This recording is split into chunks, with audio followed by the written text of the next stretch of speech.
Miss Grace. In this video, I want to talk a little bit about one of, not the, but one of the narcissistic, the abusers. Most people these days call it narcissistic abuse. Not most, but many. I'd always heard just simply call it abuse. But one of their favorite weapons, once they have a threat to them, some don't care, where they cannot physically harm you. Okay. There's some kind of threat maybe that you'll report it to the authorities or you already have. You see what I'm saying? So they're not going to go that far. Or maybe it's somebody at work and they know better than to go that far. But no, this is more about someone who has done that and feels a threat. What they turn to, one of their favorite weapons, humiliation. You probably already read it in the title, so you already know. Yes. Humiliation is one of their favorite games, in my view.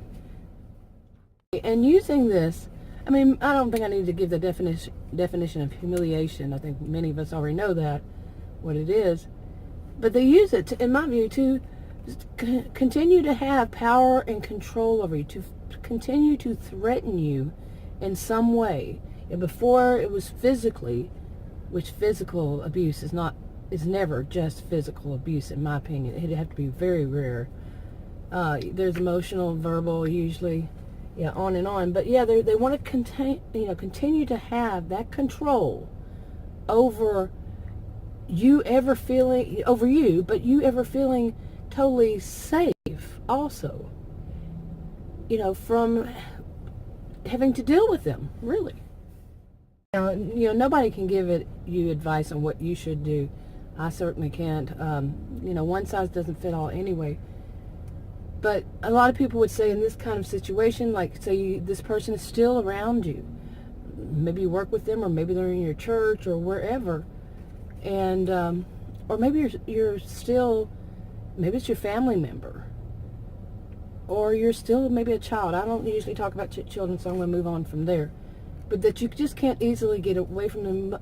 Most people would say try if you can, safely, and others would say just do the gray rock. There's many things a person can do that's legal, not illegal, but legal, to get away from this sort, because humiliation is very powerful. If you've ever really thought about somebody humiliating you, and that can happen in so many ways, just talking bad about you, from that, and there's so many different ways a person can humiliate you, and you like want to crawl into yourself. That people say healthy people wouldn't, but I don't know. It's on my mind, also the ways that they taunt and tease you, pick fun. Just take everything about you. They can. Not all of them do this.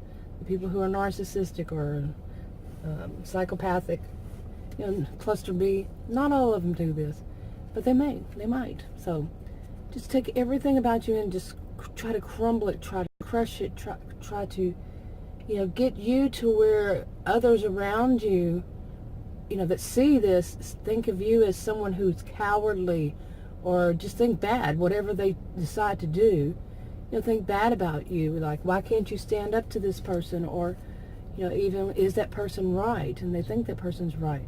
And other people might join in on the humiliation games. Okay, this is not a healthy thing to be in at all, really.